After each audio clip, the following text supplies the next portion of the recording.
Bom, então, aula passada a gente já tinha deixado algumas tarefas assim, de aquecimento para se mexer com essa ideia de campo, né? Mas hoje a gente vai formalizar um pouquinho melhor o que nós finalizamos na aula passada, que era a discussão de como escolher os campos clássicos. A gente já tinha falado que vamos trabalhar hoje, vamos trabalhar com os campos clássicos do Planck, né? Fazendo as considerações de cada um, né? Que tipo de objeto matemático é. No caso do campo clássico, né? Basicamente a gente está pensando no campo clássico como sendo uma função, ou um conjunto de funções. O campo clássico para nós, ele vai ser identificado como um conjunto de funções, quer dizer, um conjunto no sentido de componente, né? Quer dizer, um certo número de componentes, né?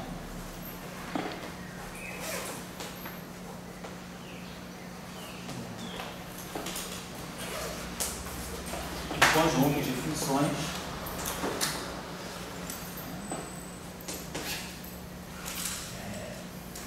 que satisfazem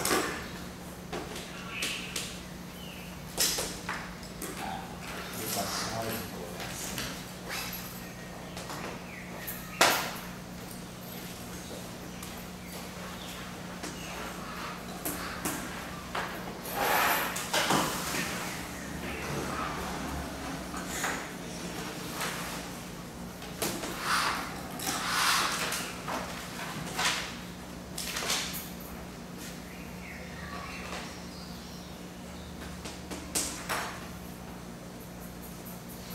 Então, para nós, a ideia do campo clássico é alguma coisa que a gente pode determinar. A gente tem uma equação, que a gente chama de equação de campo, e, dadas as condições de contorno, a gente vai cair num problema, que pode ser um problema de Cauchy, pode ser um problema de hiperbólico, pode ser um problema parabólico, mas o que é importante é que a gente tenha um conjunto de funções, né, que satisfazem um certo número de equações, acopladas, não lineares, não importa, equações diferenciais gerais, né? Com certas condições de contorno. Então, essa é a ideia do campo clássico, alguma coisa que a gente possa determinar a partir, quer dizer, como solução, né, de alguma equação diferencial com certas condições de contorno. Então, o campo clássico tem um caráter de determinístico, caráter de determinação. Eu posso determinar, eu posso fixar através de um conjunto de equações que eu chamo de equações dinâmicas, né? Vão ser para nós chamadas equações de Euler-Lagrange. Agora, esse conjunto de funções não é um conjunto qualquer, eu posso pegar um amontoado de funções. Ele tem que ter uma ordem, uma estrutura. A estrutura é justamente o que a gente chama de representação do grupo de isometria. Esse conjunto, né? Esse conjunto de funções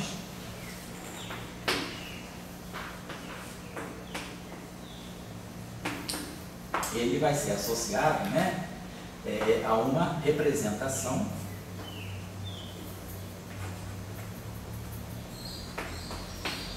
tensorial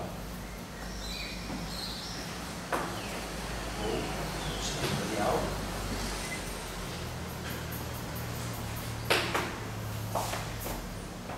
de um certo grupo de isometria. A questão agora é precisar melhor o que significa esse grupo de isometria. Então, significa que eu vou estudar uma certa teoria clássica de campo em um certo espaço. Então, suponhamos que a gente tenha um certo espaço S. S é o nosso espaço-tempo. Não? Incluindo representação vetorial, escalar dentro de tensorial. Tudo. Tensorial é qualquer coisa. Pode ser escalar, pode ser vetor, tensor propriamente dito. Só estou separando o espinorial, porque o espinorial também poderia ser pensado como tensorial. Mas nem sempre as pessoas associam. Pensa que o espinor é uma classe à parte. Então, eu estou deixando o espinor como uma classe à parte. Bom, então tem um certo espaço-tempo, que pode ser um espaço-tempo verdadeiro, no sentido de Minkowski, ou pode ser simplesmente um espaço-tempo, um espaço mediano com uma medição temporal. Então, a gente tem um espaço onde a nossa teoria, onde a nossa dinâmica vai ocorrer. Quer dizer, esse espaço aqui, ele vai ter uma coordenada temporal e as dadas coordenadas de posição. As coordenadas, que eu vou usar essas coordenadas para parametrizar os pontos do espaço-tempo. E nesse espaço-tempo, eu faço produtos escalares. Eu tenho a noção, uma métrica. faço produtos escalares entre vetores, meço ângulos entre vetores, meço os módulos dos vetores, então nós temos uma certa métrica, que a gente já colocou em alguns cursos do passado, a própria conservação de Dirac, né? E trabalhou a noção de uma métrica. Eu tenho, vamos dizer que esse espaço-tempo aqui, então a gente vai ter uma certa métrica. O que é o grupo de isometria? Dado uma métrica, né? O que é a métrica para nós? A métrica para nós é aquela coleção, aquela matriz que coleta para nós os produtos escalares mútuos, né, dos vetores de um certo conjunto de vetores de base desse espaço-tempo. Não precisa ser ortonormal.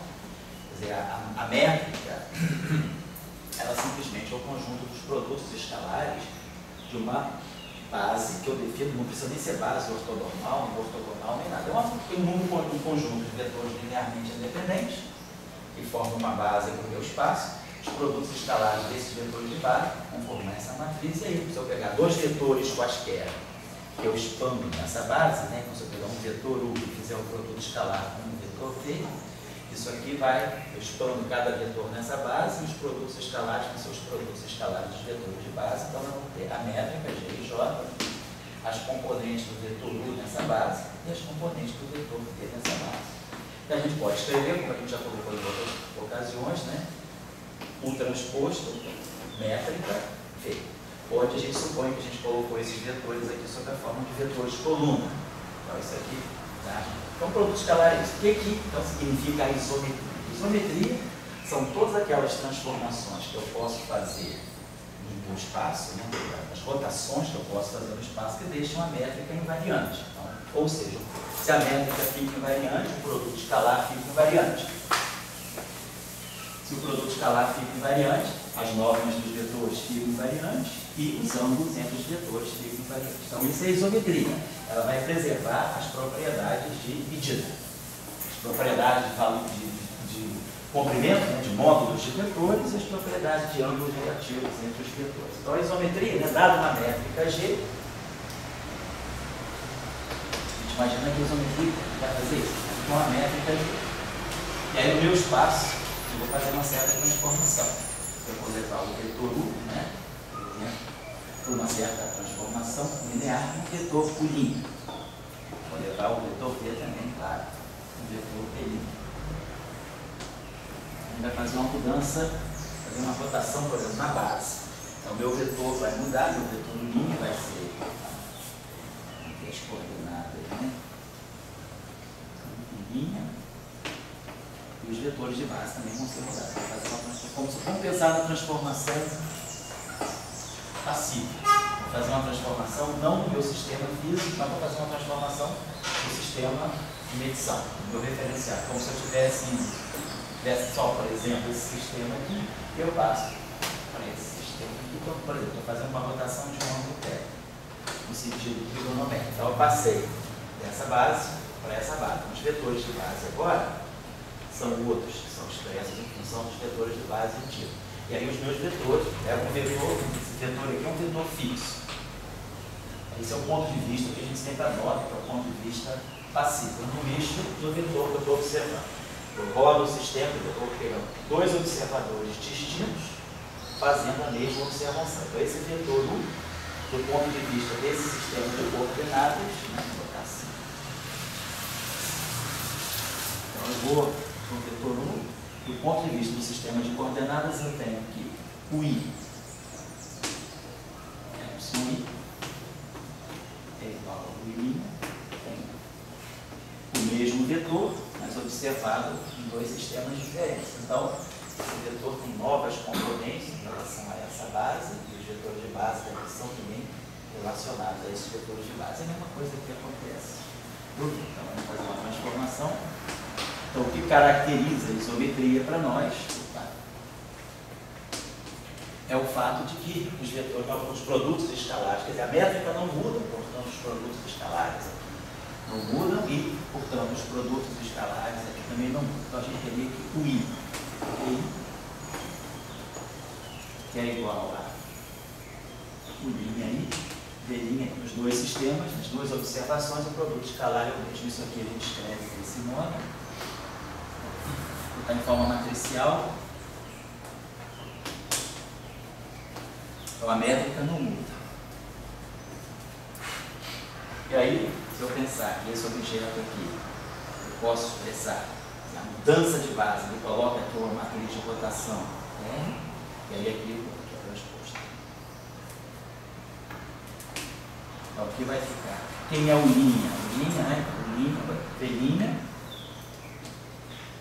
é a matriz R, T. É a matriz que está expressando, né, a transformação linear dessa base YX para essa base Y'X. Aparece então um R transposto aqui e aparece um R aqui. Então o conceito de isometria é esse. Eu vou procurar um grupo de transformações, um conjunto de transformações e deixem a métrica e vai indo. Então todas as transformações que satisfizerem essa condição aqui, R transposto, G, R, isso aqui é G. Então isso aqui seria um grupo de isometria, porque aqui é um grupo, né, a gente já falou em outras ocasiões, o grupo tem aquelas propriedades, né, aqueles axiomas básicos de fechamento, existência da identidade, a inversa. Então, a gente sabe, se duas matrizes, né, se eu pegar duas transformações, R1 e R2, e cada uma delas isoladamente satisfizer a essa condição, então vamos pegar o produto das duas, né, duas rotações, duas transformações sucessivas. Então, usando as propriedades da transposição, isso aqui é R2 transposto, R1 transposto, G, R1, R2. E aí lembrando que cada um deles é uma isometria, então isso aqui me dá G. Então G sobe aqui. Depois isso aqui também é uma isometria, então tudo isso aqui no final da cadeia me dá um G. Então se eu tenho duas isometrias, a composição de duas isometrias é uma isometria. R1 é uma isometria, R2 é uma isometria, R1 e R2 é uma isometria. Então, a identidade, obviamente, satisfaz essa condição, botar a matriz de identidade aí simplesmente não acontece nada. E se a gente pegar, por exemplo, se uma matriz, se uma transformação é uma isometria, a inversa dela, aqui a gente tem que observar o seguinte. Se eu tirar o determinante dessa equação aqui, eu vou ter determinante dessa matriz, desse determinante dessa, desse determinante dessa. O determinante da transposta é igual ao determinante da matriz original. Então ela não tem determinante, né? O quadrado é 1. Os determinantes de G dos dois lados vão se cancelar. Então essa matriz necessariamente ela tem determinante mais 1 ou menos 1. Então essa matriz é invisível. O determinante dela não é zero. Garante a invertibilidade. Então, tem certeza que essa transformação necessariamente tem uma inversa. Claro que a gente está supondo que a métrica é diferente de zero. Não tem sentido fazer uma métrica com determinante zero. Isso não pode nem ser uma métrica. Significa que se eu tiver uma métrica com determinante zero, porque os vetores de base não são linearmente independentes. Então a métrica sempre, por definição, ela já parte do princípio de que o determinante de G dos dois lados é diferente de zero, eu posso cancelar. Está lá direitinho. Agora, se uma matriz satisfaz aquela condição, a pergunta é, se eu pegar a matriz, vamos pegar a matriz R-1 e vamos ver o que acontece com essa condição. R-1 transposto, G, R-1. Então, vamos esquecer essa equação aqui, vou pegar aquela equação ali, vamos multiplicar essa equação à esquerda por R transposto menos 1 e a direita por R menos 1, para limpar esse lado e sobrecarregar esse lado. Então, vou multiplicar a esquerda por R transposto menos 1 e a direita por R menos 1. Então, do lado de cá vai ficar R transposto menos 1, G, R menos 1. Só fiz essa operação, limpei o lado esquerdo e sobrecarreguei o lado direito. Mas aí a gente sabe lá da álgebra matricial que inverter a transposta é a mesma coisa que transpor a inversa.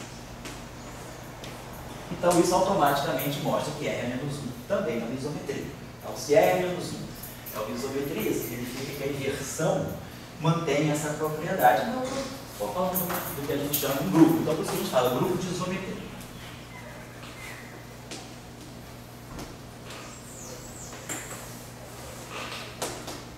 Dependendo do espaço, esse grupo de isometria é muito trivial. Se eu pegar um espaço euclidiano qualquer, n-dimensional, pegar o meu espaço euclidiano n-dimensional, nós todos sabemos que a métrica é uma matriz simétrica e real, um espaço euclidiano, né, normal. Se a métrica é uma matriz simétrica e real, pelo teorema espectral, toda matriz simétrica pode ser diagonalizada por uma transformação ortogonal. E aqui eu posso colocar a matriz em forma diagonal. Depois eu posso dividir todos os vetores de base, normalizar todos os vetores de base. Então, no espaço euclidiano n-dimensional, a métrica, sem perda de generalidade, pode sempre ser identificada com identidade, com delta de prova. Posso sempre escolher uma base ortonormal. Então, no caso geral, não é perda, a gente não está perdendo em generalidade. Se tomar essa, no caso euclidiano, essa é a nossa métrica. Mas se essa é a nossa métrica, a condição de isometria, essa G fica a identidade, esse G fica a identidade, então, automaticamente, o nosso grupo de isometria, a nossa matriz R, ela vai pertencer ao grupo ON. Grupo das matrizes ortogonais reais, N por N. Só que essa condição aqui do determinante R igual a mais ou menos, essa matriz tem determinante mais ou menos 1. Então, o que a gente espera de uma matriz de rotação é que eu possa sempre compor rotações infinitesimalmente a partir da identidade. Então, como a identidade tem determinante mais 1, esse determinante menos 1, uma matriz com determinante menos 1, nunca pode ser obtida continuamente a partir da identidade. Então, a gente, para considerar realmente o grupo de isometria propriamente dito, que a gente chama de grupo de isometria próprio, a gente pega as matrizes com determinante 1, é o SON. Esse S aqui é a condição de matriz especial, determinante de R igual a mais 1. Então, na verdade, quando a gente trabalha no espaço euclidiano, n-dimensional, vamos trabalhar com o grupo de isometria como sendo o grupo SON. SO2, se for o plano, SO3, se for o tridimensional, SO4 e assim vai. Dos nossos estudos aí precedentes, né? Aqui, os nossos cursinhos aí, antigos aí de teoria de grupos, a gente já sabe falar isso aqui, que a gente tem algumas isometrias, alguns homomorfismos interessantes entre grupos, né? Então, se eu pegar, por exemplo, o grupo ortogonal, se eu estiver trabalhando em duas dimensões planares, no espaço euclidiano bidimensional, com x e y apenas, e sabe que esse grupo SO2, ele é localmente isomórfico ao grupo unitário, ao grupo das transformações de fase. Se nós pegarmos, por exemplo, o grupo SO3, como a gente já estudou aí em outras ocasiões, o grupo SO3, ele é a álgebra de Lie deles, ele é localmente isomórfico ao grupo SO2, que é justamente o que a gente define normalmente como grupo de spin.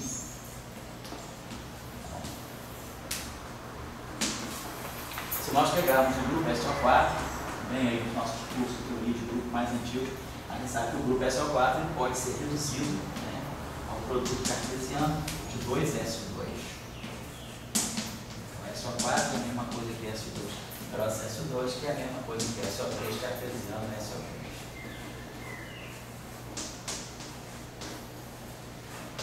Se eu pegar, por exemplo, o grupo SO5, nós aí não temos nenhum isomorfismo notável.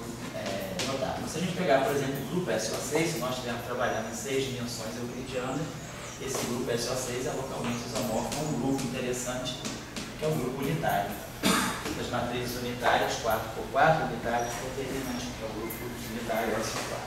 Então, se a gente pegar alguns isomorfismos aí, né, a gente vai trabalhar sempre, basicamente, em 3 dimensões espaciais, os casos notáveis para nós poderão ser esse aqui, porque nós vamos estar trabalhando com espaço. Quando a gente fala das teorias de campo relativísticas, nós vamos tomar os nossos campos relativos ao grupo de Lorentz, que é o espaço de Minkowski. Um tempo, 3 espaços. Então, a parte espacial é o SO3. Depois, claro, vamos falar sobre o grupo de Lorentz mais à frente. Ou, se a gente quiser falar do grupo SO5, se a gente estiver falando do espaço de De Sitter, né? Ou diante desse, sobretudo do espaço de De Sitter, a gente vai pegar 4 dimensões espaciais. Então, a gente pode pegar o SO4 como setor espacial. No grupo de De Sitter, né, teria essa característica, seria um espaço-tempo de dimensão 5, né, com essas características no tempo, e 4 espaços. Então, a parte espacial dele é um espaço euclidiano quadridimensional. Isso aqui seria o grupo De Sitter 5. Se a gente pegar, por exemplo, antes de Sitter 5, né, que é E, também tem aí alguns dos nossos cursos, o espaço antes de Sitter 5-dimensional, quer dizer, o ADS 5, ele está ligado a 2 direções temporais, 4 dimensões espaciais. É um SO24. De novo, no antidecífero 5-dimensional, o setor espacial é 4-dimensional. A diferença entre o decífero e o antidecífero é que o decífero tem uma coordenada tipo tempo e 4 coordenadas tipo espaço. E o antidecífero tem 2 coordenadas tipo tempo e 4 coordenadas tipo espaço. Mais ou menos essa. A gente vai falar sobre esses grupos mais à frente. Aí eu também, se eu quiser fazer, vamos fazer física, considerar campos clássicos no espaço de decífero ou de antidecífero. Então, meu grupo de isometria agora vai ser decífero ou antidecífero, não vai ser uma SO3, não vai ser SO4. A gente sabe que os grupos espaço-temporais, né, mais notáveis que a gente pode utilizar, isso aqui são grupos mais de natureza espacial. São os grupos euclidianos, 2 dimensões espaciais, 3 dimensões espaciais. Então, aqui eu estou pensando em teorias não relativistas, né, formulações não relativistas, onde eu tenho um tempo completamente desconectado do setor espacial. As transformações, o tempo é absoluto, as transformações espaço-temporais não misturam tempo com espaço, são transformações meramente espaciais. Não tem essa mistura aqui que a relatividade restrita. Então, esses grupos são os grupos chamados grupos espaciais. Né? Agora, se a gente começar a considerar os grupos espaço-temporais, a gente já está pensando, né, em espaços-tempo ligados à relatividade. Então, aqui a gente já está pensando em uma formulação, quer dizer, a gente já está aqui no regime relativístico. Aqui, a gente estaria no regime relativístico, então para nós agora a coordenada temporal é incorporada com as coordenadas espaciais naquilo que nós chamamos de coordenadas espaço-temporais. Então, o espaço assim, tempo, né, os grupos relativistas mais interessantes para quem faz teoria clássica ou teoria quântica de campos é o SO11, então, que é o espaço de Minkowski bidimensional, com uma coordenada tempo e uma coordenada espaço, ou seja, é o espaço com esse tensor métrico, C2 dt2 por menos dx ao quadrado. Então, nós temos uma coordenada temporal e uma coordenada espacial com assinaturas, né, opostas. Depois a gente pode também, é interessante para nós, o grupo SO12, que é o grupo que tem o espaço de Minkowski em 3 dimensões espaciais, 3 dimensões espaço-temporais, onde o tensor métrico agora é C2dt2 menos, vou colocar aqui, né, dx ao quadrado, entendendo que é dx2 dy2. Então, a gente tem física interessante aqui. Aqui a gente tem modelos quânticos bem interessantes, são chamados modelos de Schrödinger, eletrodinâmica bidimensional, anomalia, toda a discussão da geração dinâmica de massa. Então, aqui fica esse espaço aqui é muito reservado, né, do chamada QED2, que é uma teoria quântica de campos, né, solúvel, chamado modelo de Schrödinger.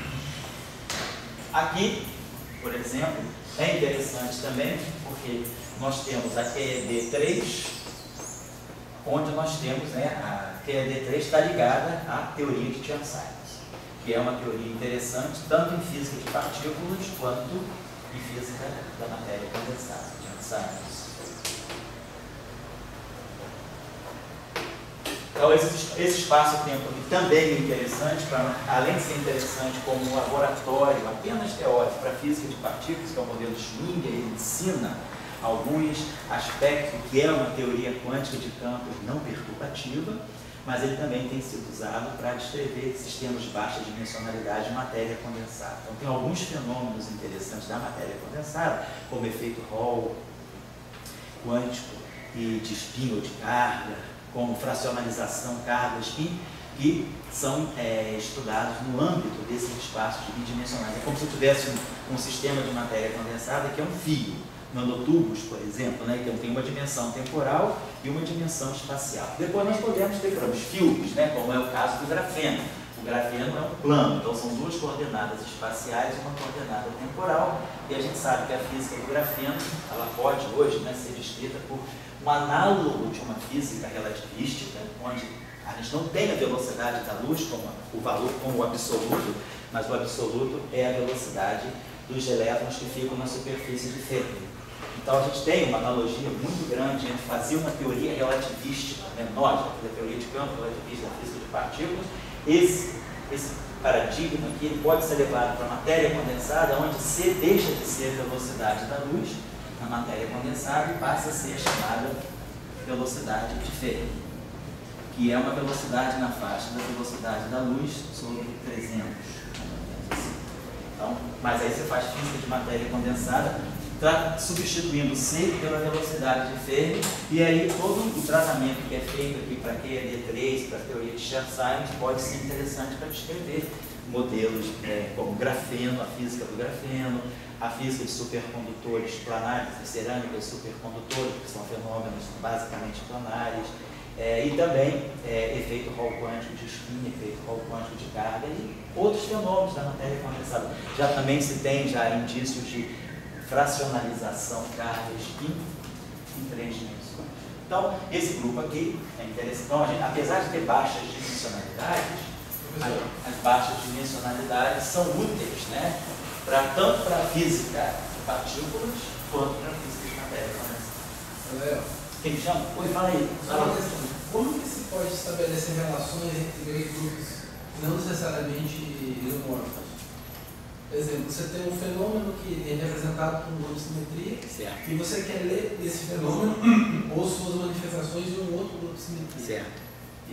Isso daí é possível? Isso é possível. Isso é possível se você colocar do ponto de vista da teoria de grupos, vamos dizer, do ponto de vista dos grupos, olhando só o aspecto algébrico, isso aí não seria possível. As isometrias são bem definidas olhando as álgebras associadas ao grupo. Agora, e quando você tem vamos dizer assim, uma relação que não é mais algébrica, mas que é dinâmica, às vezes o que pode acontecer, você tem um sistema físico que é descrito por uma certa dinâmica.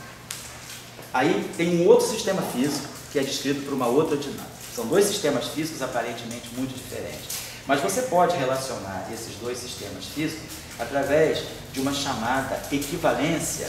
Existe, digamos, uma equivalência quântica. Você pode estabelecer o que a gente chama de uma relação de dualidade. A física de um sistema pode estar, na verdade, descrevendo uma outra física de um outro sistema. Você mostra que você consegue passar de uma física para outra por um conjunto de transformações que, em geral, a gente chama de dualidade.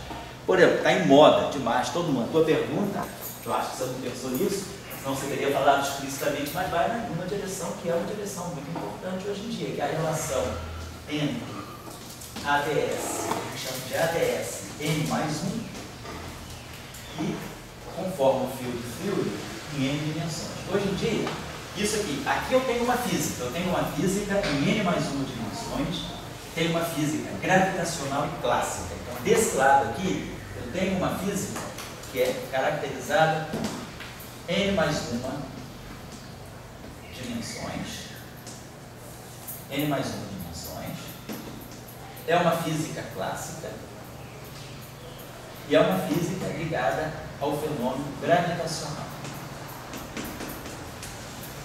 Aqui o meu grupo de isometria, do ADS N mais 1, eu tenho um espaço de antitecido, N mais 1 dimensional. Então você tem uma física. Desse lado aqui, a gente tem uma outra física. A física que eu tenho aqui, N dimensional, é uma física quântica e não contém gravitação. Ela descreve interações de Gauge. Ou seja, eu tenho uma teoria de quântica. Então eu tenho duas físicas, não só muito distintas, mas o que é mais radical é que eu tenho duas visões de mundo distintas. Eu tenho a visão clássica, determinística, do outro lado tem uma visão quântica. E o que a gente mostra, o que todos os exemplos indicam, que isso é a chamada conjectura ADS-CFT de Malta-Sena,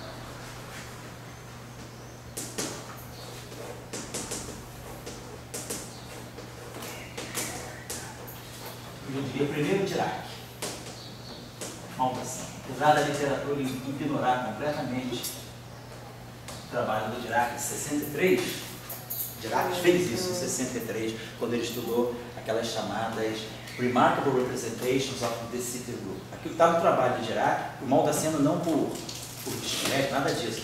Talvez por não conhecer essa física, vamos dizer, não conhecer a literatura de Dirac a fundo, ele não cita esse trabalho. No trabalho original dele, da conjectura de Maldacena, que é um trabalho de 98. Tá, de Maldacena, 1998. Em seguida, logo em seguida, o item retoma as ideias de Maldacena, abre mais, né, consegue tirar o que Maldacena tem na cabeça. Então, Maldacena faz uma conjectura mais física. Então, é realmente assim, um trabalho de física. O item formaliza mais, lê as ideias do Maldacena, consegue entender e matematiza melhor, sistematiza melhor. Nesses dois trabalhos, de 98, está lançada essa conjectura da SFT, que é o que você está dizendo. Eu tenho uma física, eu tenho N mais 1 dimensões, aqui eu tenho grupos diferentes.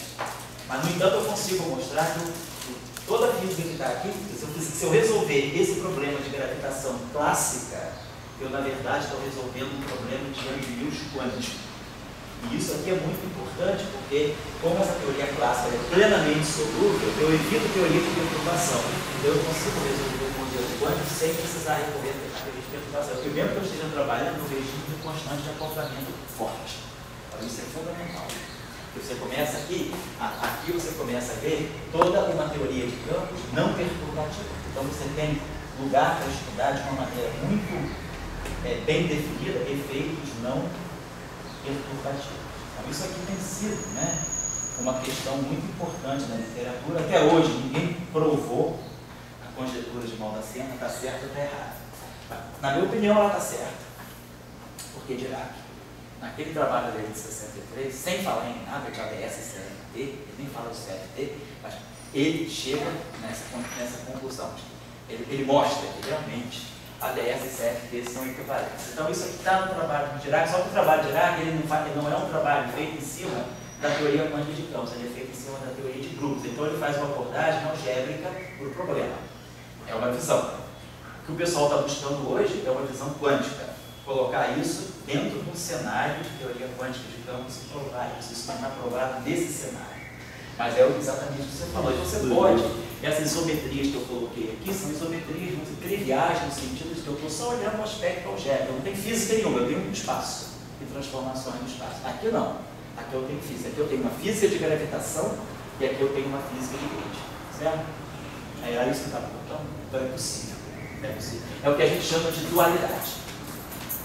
Quando você passa de uma física para outra física, todo mundo já conhece a palavra dualidade, aí da álgebra tensorial, a gente tem o tensor dual, uma dupla é aquelas chamadas formas de Hodge, dual da dualidade. Passa de uma N forma para uma D menos N forma, nem D dimensões.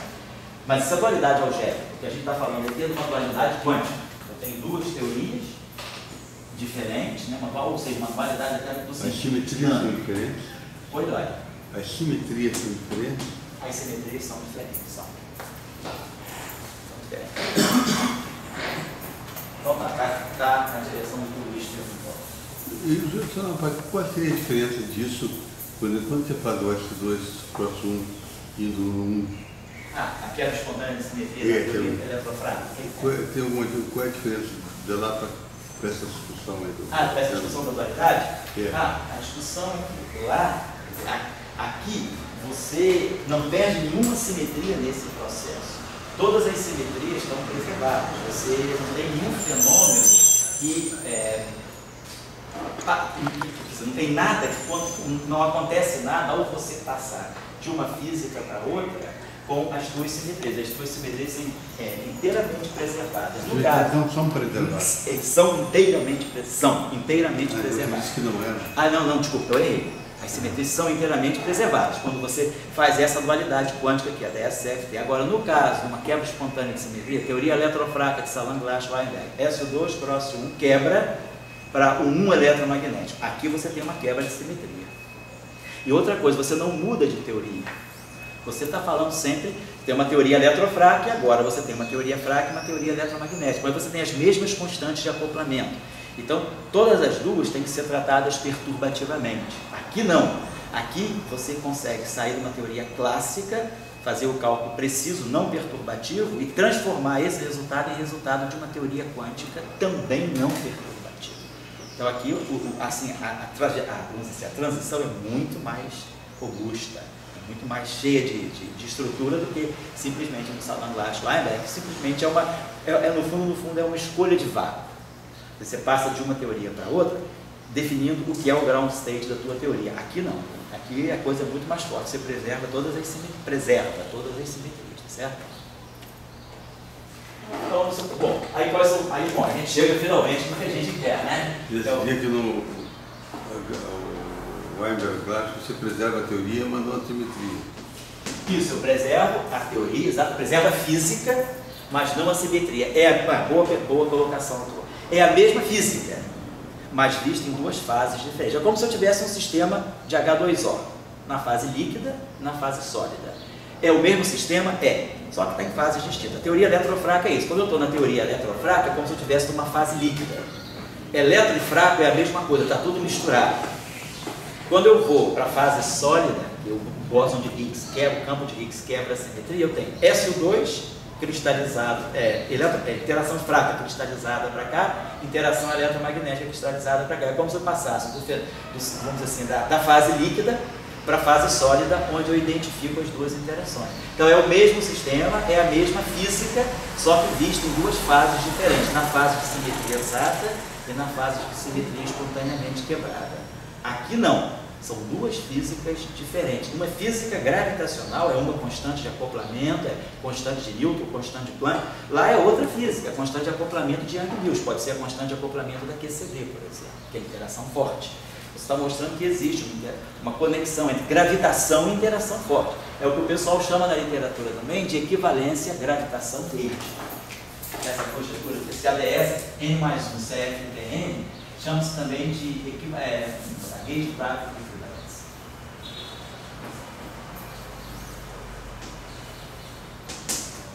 Então, é a equivalência entre uma física gravitacional e uma física ligada a uma interação de gauge, pode ser interação forte, pode ser QCD. É uma coisa muito mais forte, muito menos trivial. A tua comparação completa fica aí feliz, né? No sentido de que é a mesma física, só que vista em duas fases diferentes. Então não chega a ser uma dualidade. É uma visão de. Porque toda teoria, em geral, uma teoria quântica de campos pode ter várias fases, né? A gente pode estar trabalhando numa fase da teoria. O que é importante hoje em dia, justamente através de métodos não perturbativos, é você saber. Uma teoria de Young-Mills é muito rica, ninguém conhece completamente. A teoria de Young-Mills ainda tem muitas questões em aberto. Uma questão é justamente a teoria de Young-Mills, ela pode ter 5 fases diferentes. Ela pode ter a fase de Higgs, ela pode ter a fase abeliana, ela pode ter a fase confinante, ela pode ter a fase supercondutora. Então você dá essa teoria tão rica que você pode estudar ela em várias fases diferentes. É a mesma teoria que pode estar descrevendo fenômenos distintos, mas você não saiu da mesma teoria. Aqui não. Aqui você tem gravitação, que é uma física, e interação de gauge, que é outra física. A situação é bem mais rica nesse caso. Bom, aqui finalmente a gente chega no nosso amigo do espaço de Minkowski, quadro dimensional, que é onde a gente faz a nossa famosa QED, é onde a gente estuda, na verdade, o modelo padrão. Teoria eletrofraca e interação forte. Então, esse é onde a gente faz as chamadas teorias quânticas de campo relativísticos. Assim, no jargão é onde a gente fala quantum field theory, né? Quanto teorias quânticas de campo em geral. Agora, isso não está legal. Naquele caso que eu botei para vocês, SO3, a teoria quântica de campos importante no caso do SO3 é a chamada Many-Body Theory, que é a teoria quântica de campos da matéria condensada. Na verdade, a Many-Body Theory é exatamente a nossa QFT, só que em vez de trabalhar num regime relativístico, eu estou trabalhando no regime galileano, no regime euclidiano. Eu tenho o tempo e as coordenadas espaciais desacopladas. Aqui é a mesma coisa, só que o tempo está ligado às coordenadas espaciais. Então, aqui eu tenho uma teoria quântica de campos relativística e aqui eu tenho uma teoria de campos quântica de campos não relativística. É a famosa Many-Body Theory, que o pessoal da matéria condensada estuda exaustivamente para estudar todas aquelas excitações coletivas, estudar fônons, estudar plasmons, éxitons, pólars, poláricos, todas as plasmons e os pares de públicos, pares condensados. Então, o pessoal da matéria condensada tem a teoria quântica de campos dele, que não é baseada em relatividade especial, mas que é baseada no grupo de isometria galileano ou euclidiano. Bom, aí a gente tem esse SO3, que é muito interessante. Depois, nós podemos ter SO14, que também pode dar uma física interessante, que a gente pode estar falando de um espaço 5-dimensional, né? Na verdade, um espaço 4-dimensional, mas esse espaço aqui, a gente aqui está falando de uma física de De Sitter.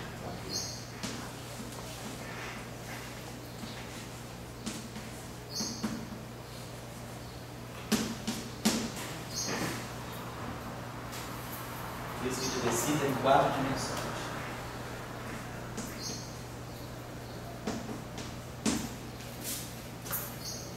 No SO23, nós estamos falando de uma física de anti-De Sitter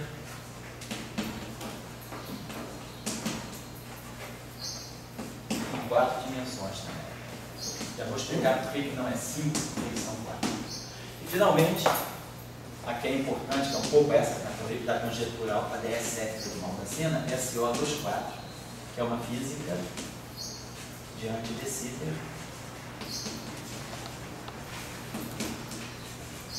em 5 dimensões.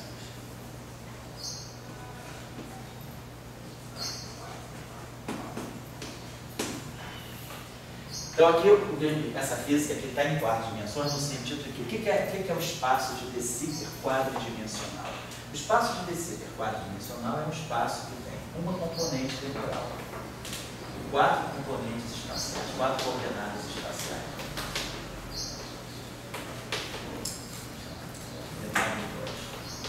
Então, isso aqui é um espaço 5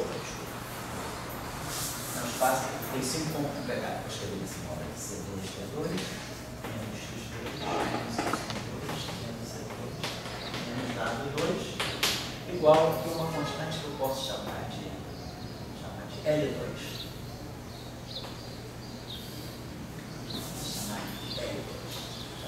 De Sitter, isso aqui tem dimensão de comprimento ao quadrado. Ou seja, isso aqui é uma variedade 5-dimensional. 1, 2, 3, 4, 5 dimensões. Porém, ligadas por esse fio.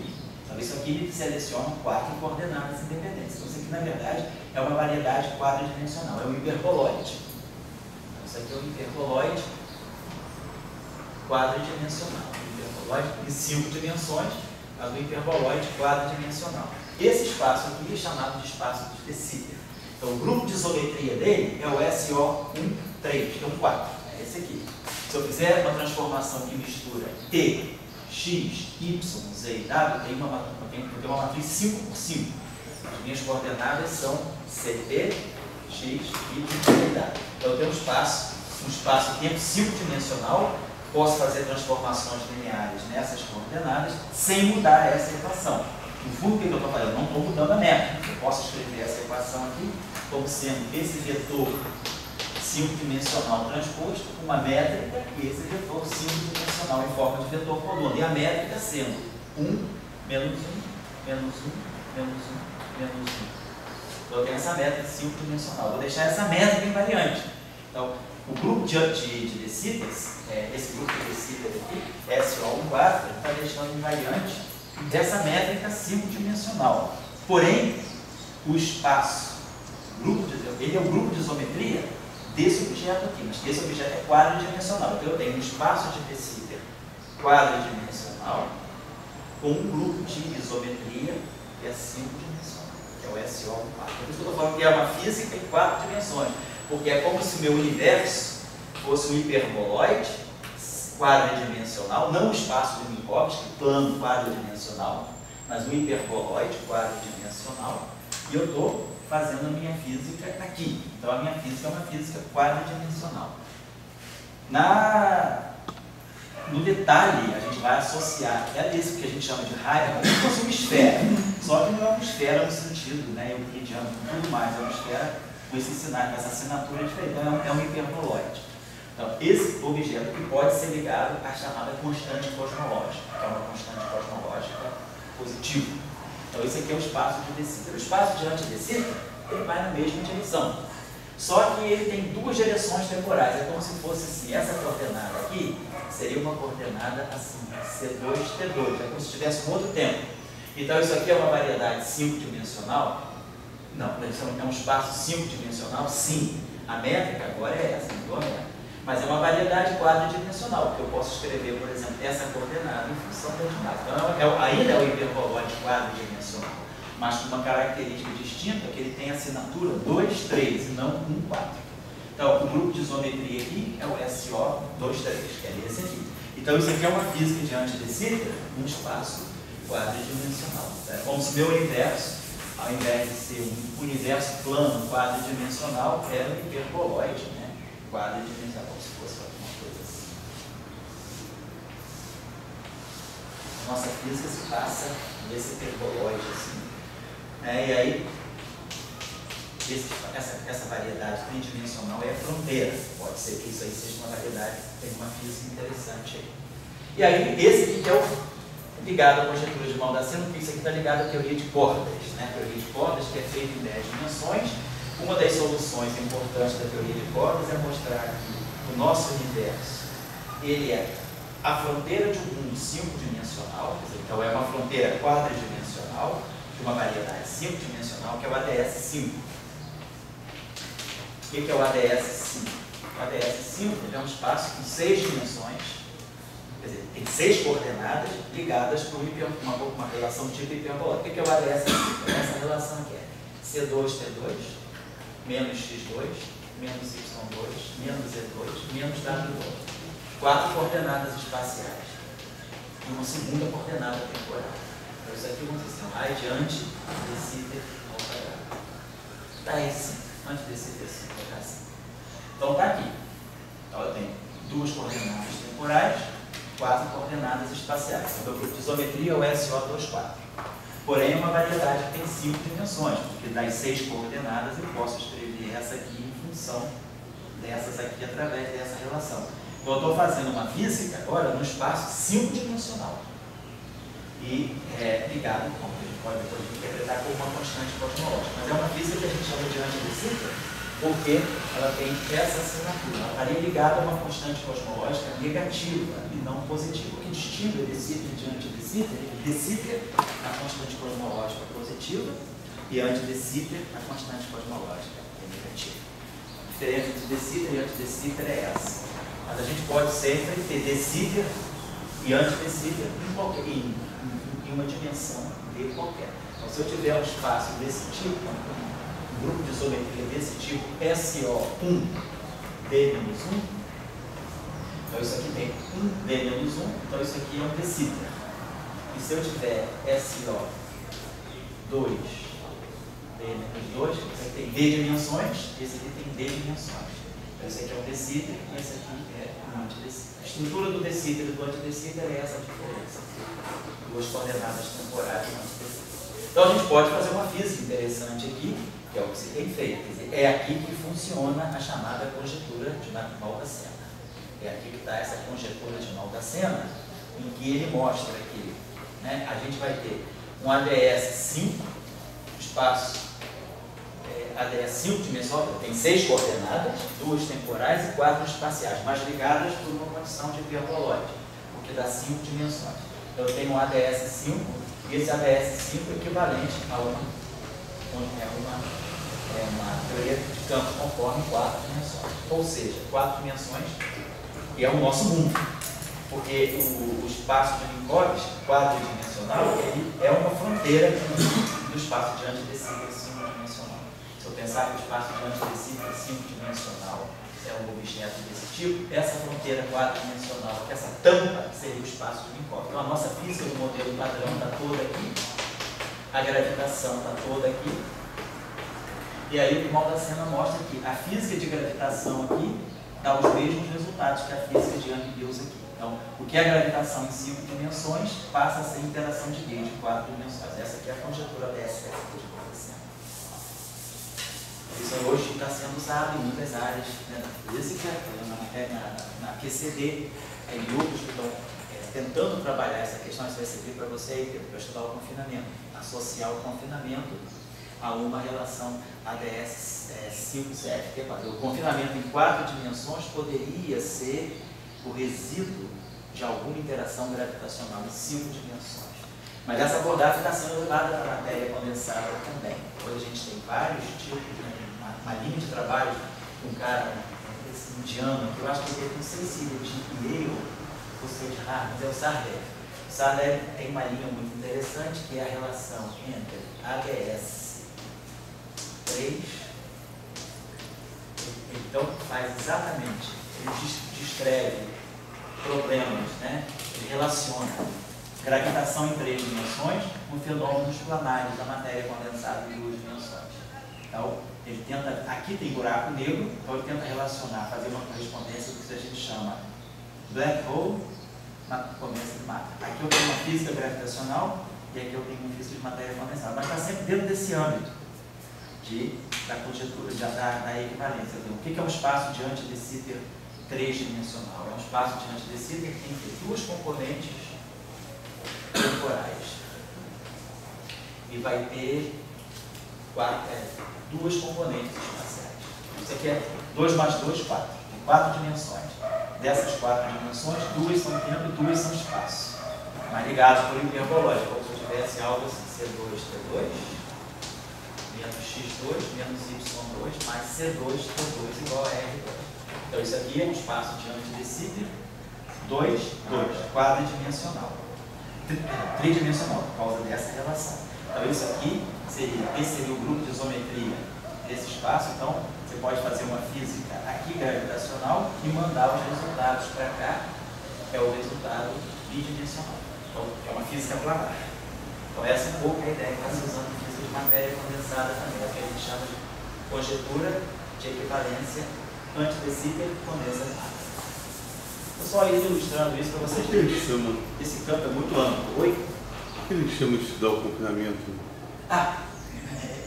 Por que isso aqui dá o confinamento?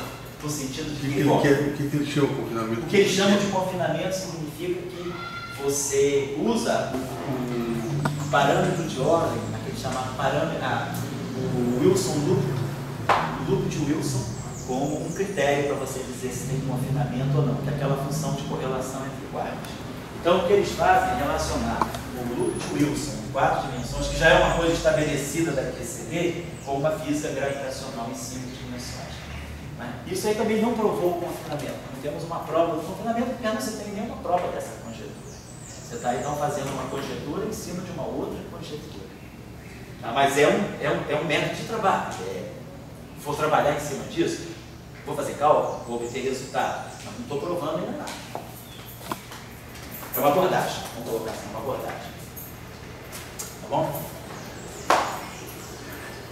Dá mais 15 minutos e a gente dá uma trabalho. Então eu espero com isso aqui ter mais ou menos dado um panorama para vocês da importância do grupo de isometria. Para um campista, a primeira coisa que ele tem que fazer não é pegar um lagrangiano, não é pegar um lagrangiano ou pegar uma ação. É ele saber em que espaço-tempo eu estou. Qual é o meu espaço-tempo? Qual é a minha. Eu vou dar um intervalo daqui a 15 minutos aí, eu sei o que eu patrão, tá? Então, eu tenho um espaço-tempo, tenho uma métrica. Então, toda física que eu fizer desse espaço-tempo, essa métrica, ela tem que ser referida a essa métrica. Quer dizer, toda minha escolha, toda minha escolha em física, ela vai ser ditada por essa métrica. Essa métrica me dá um grupo de isometria. Então, todos os campos que eu quiser usar na minha formulação, eles vão ter que estar ligados a esse grupo de isometria. Na linguagem da teoria de grupos, todos esses campos são representações irredutíveis, possivelmente unitárias ou não, mas são representações irredutíveis do grupo de isometria daquela métrica. Então, quando a gente fala aquele exercício de física 1, classifique as grandezas em escalares, vetoriais, etc. A gente, no fundo, está classificando representações do grupo exométrico. O que é um escalar, o que é um vetor, o que é um tensor, o que é um tensor simétrico, o que é um tensor simétrico, o que é um traço, etc. Né? Então, isso é o que a gente tem que fazer. E as partículas, então a gente tem campos, né? Mas em geral a gente quer associar campo com partícula. Então, os campos são representações do grupo de isometria associado à métrica daquele espaço-tempo. Então, o primeiro elemento que eu tenho que ter é o meu espaço-tempo. Nesse espaço-tempo eu defino uma métrica, que é o que eu vou usar para medir.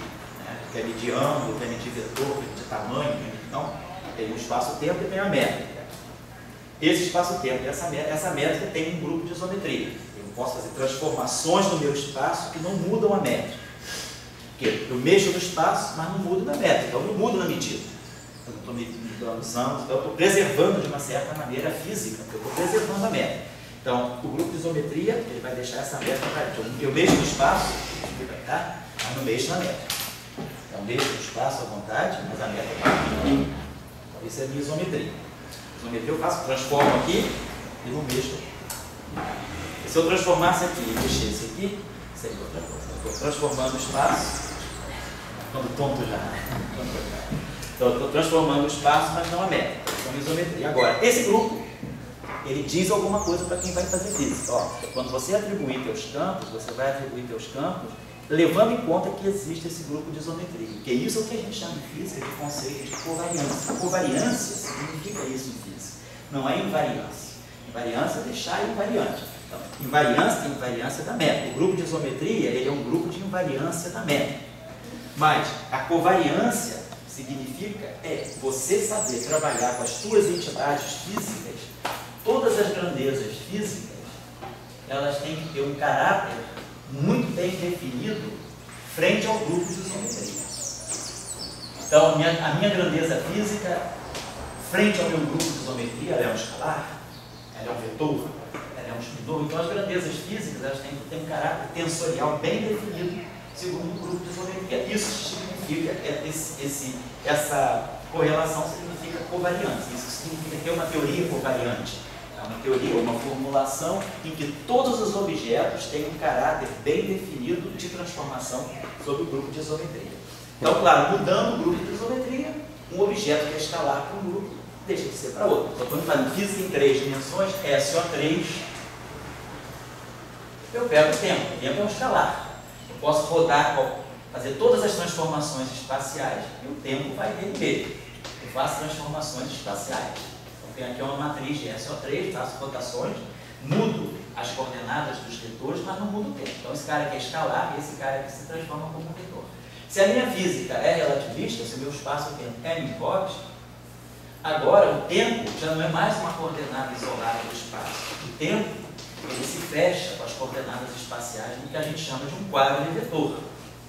Então, essa grandeza, que para esse grupo é um escalar, para esse grupo, ela é a componente, simplesmente a componente de um vetor. Ela deixou de ser um absoluto e passou a ser um plebeu qualquer. Ele está na plebe. Ele misturou com x, y, z. Então, o que é um escalar para esse grupo é a componente de um vetor para esse grupo de geometria. Então, a gente tem que ter cuidado com isso, porque a gente tem que definir muito bem qual é o espaço-tempo que eu tenho. Estou fazendo física aonde? É de Sitter? É anti-de Sitter? É numa esfera? Ou é em Minkowski, ou é no espaço euclidiano, eu estou fazendo física em cima de um paraboloide, define o teu espaço onde você está fazendo a sua física. Pá. Nesse espaço, escolha a sua métrica. Pá. Escolhendo a métrica, automaticamente o grupo de isometria é fixado. Conhecendo o grupo de isometria, nós vamos agora colocar os campos nas representações irredutíveis do grupo de isometria. Aí se tem espinor, se não tem espinor, se tem representação espinorial, se tem representação tensorial. O campo clássico é isso. E o campo quântico também, isso tudo vai para a teoria quântica. Só que na teoria quântica nós vamos ter outra visão do campo. O campo carrega tudo isso para a teoria quântica. Isso é geral, isso é universal. Só que na visão quântica ele deixa de ser determinístico, ele vai passar a ser um operador, como nós vamos ver posteriormente. Então essa é a primeira. Posso fazer a pergunta? Você está dizendo, para essa ideia de campo, de grupo de isometria, que a física inicia pela escolha do grupo de isometria.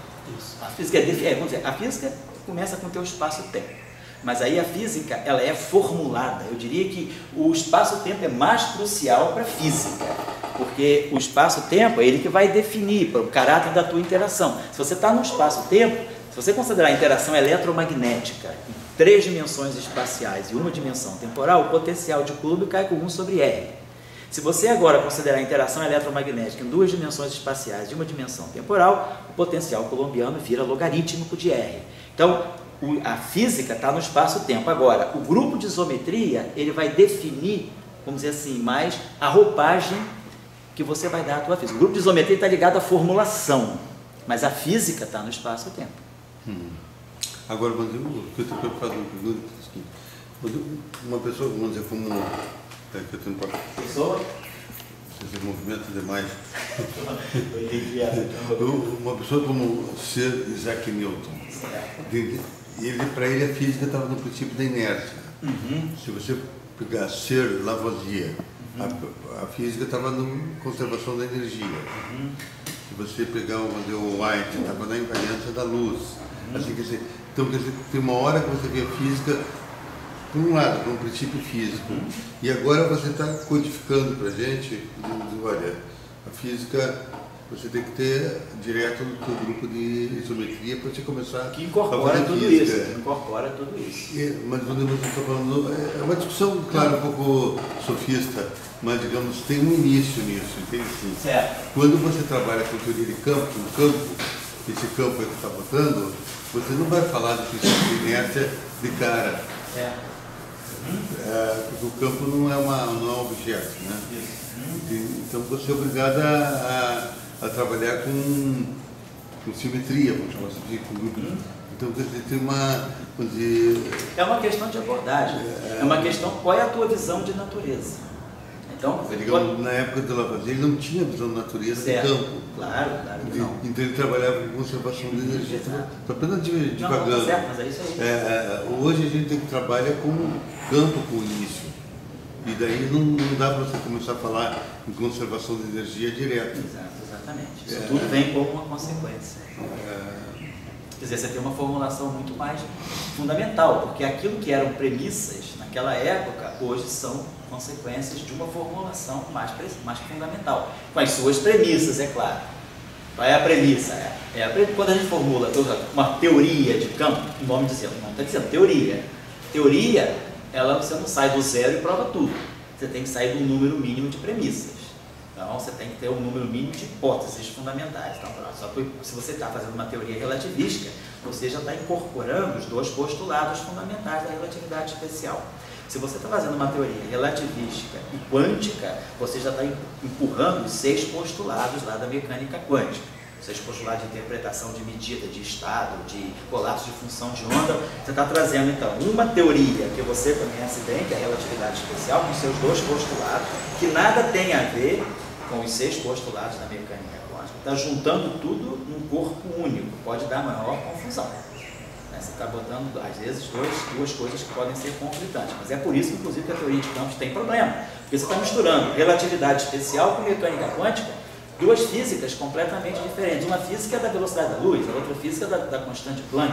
Quem disse que a velocidade da luz e a constante Planck tem a ver um com a outra? No mundo atual, não. Mas quem sabe daqui a 100 anos alguém mostra que a constante Planck é um derivante da velocidade da luz, ou vice-versa.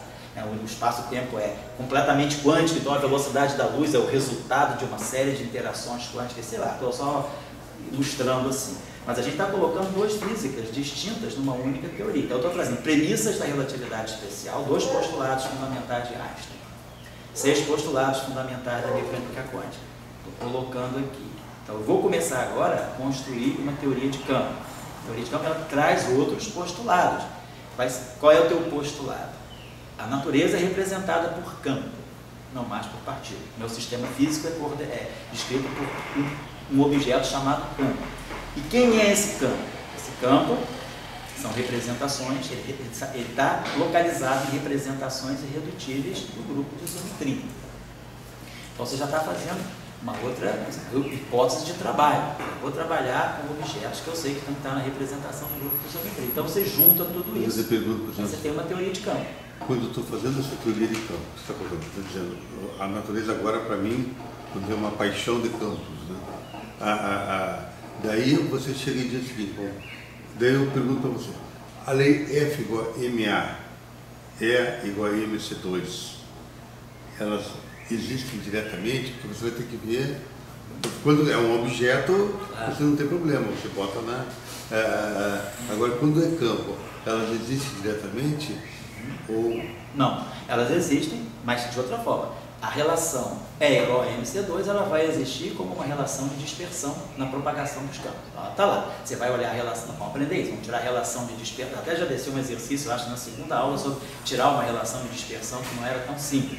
Mas aquela relação de dispersão é vamos dizer assim, a contrapartida em campos da relação A igual a MC2. E depois, quando você vai tirar a força F igual a MA, como é que você vai ver isso aí num cenário de campos? Você vai ver isso aí pegando o tensor de energia momento da tua teoria. Você vai calcular um tensor de energia momento, vai tirar a quadra divergente, vamos dizer, tira a divergência desse tensor de energia momento. Porque o que é a força? É a variação do momento com o tempo. Certo? Isso é a força. F é igual a dp dt.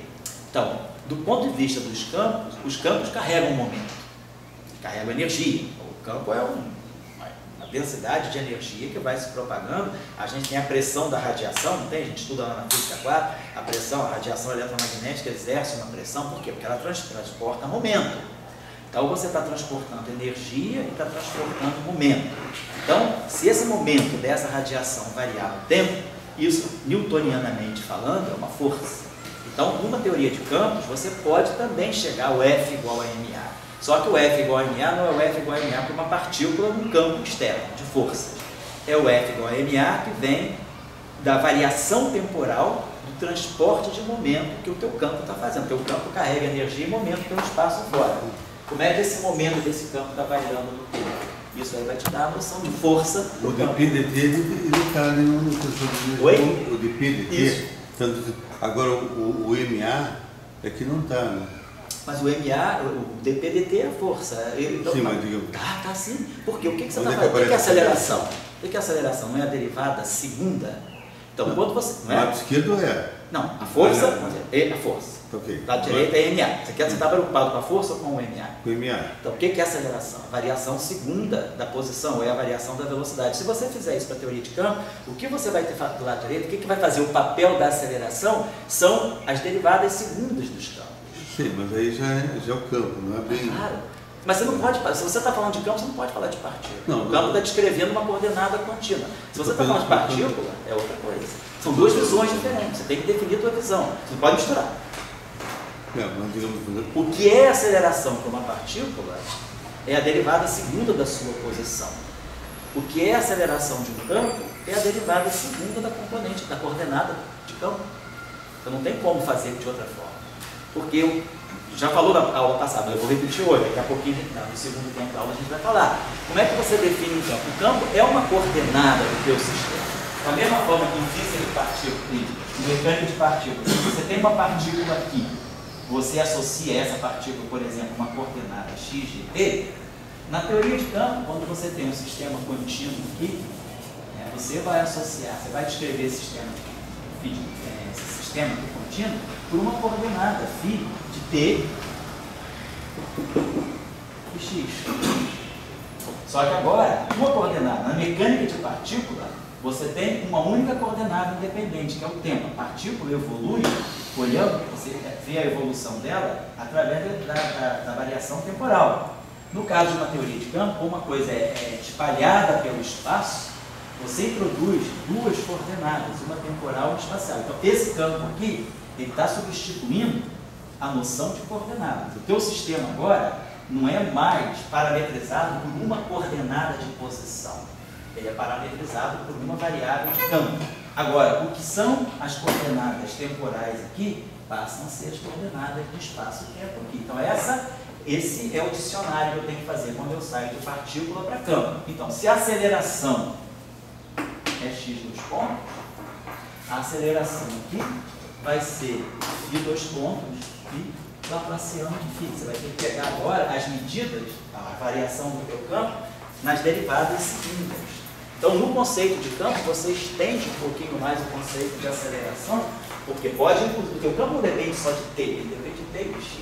Então, ele vai ter uma variação duas vezes, pode derivar, você vai olhar as derivadas segundas no tempo e as derivadas segundas no espaço. Então, você pensa dessa forma. É isso que você pode fazer, o mais essencial da relação entre campo e partícula é essa. Agora, numa teoria quântica de campos, não clássica, numa teoria quântica de campos, esse campo vai descrever partículas. Pode, não necessariamente, mas pode descrever partículas. Aí essas partículas vão ser descritas dessa forma. Então eu vou ter partículas quânticas, claro que não satisfazendo a equação de Newton, F igual a ma, satisfazer, por exemplo, a equação de Schrödinger. Eu vou ter partículas dentro da mecânica quântica, mas eu vou dar um tratamento, então eu vou dar um significado para essa coordenada, não através da coordenada em si, mas através da função de onda psi de tx. A partícula tem uma probabilidade, né, no tempo e no espaço. Então, esse é a teoria, aqui é a mecânica clássica. Aqui é a teoria clássica de campos. Quando você vai para a teoria quântica de campos, esses campos têm interpretação de partícula. E essas partículas são partículas descritas pela mecânica quântica. Então, daqui para cá, se você fizer uma fonte assim, né? Tudo aqui, essa primeira visão toda é clássica. Aí daqui para cá, você vai para a visão quântica. Então, aqui você vai construir uma teoria quântica de campos. E essa teoria quântica de campos, ela vai, em princípio, deixar que o teu campo possa representar partículas. E daqui você vem para a mecânica quântica. Então, você tem essa relação aqui, mecânica clássica, teoria clássica de campo. Aí, todo o teu campo fica um campo quântico, ele vai escrever partículas quânticas.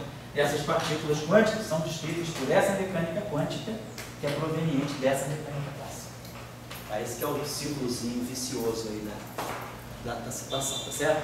Então, você tem que olhar daquele ponto de vista. Não dá para você colocar o A da partícula é uma coisa, o A do campo é outra. A aceleração é outra coisa, tá? Vamos dar um intervalo agora, 5 para meio-dia, a gente retoma. Dá 10 minutinhos aí para o relax, meio-dia 5, a gente retoma e a gente vai ter uma hora, tá? Acho que se o Célio deixou um café aí, não deixou, Célio? Obrigado. Tem copinho aqui, tá aqui, tá? Você, por exemplo, teria a física do movimento do automóvel. Oi? A física do movimento do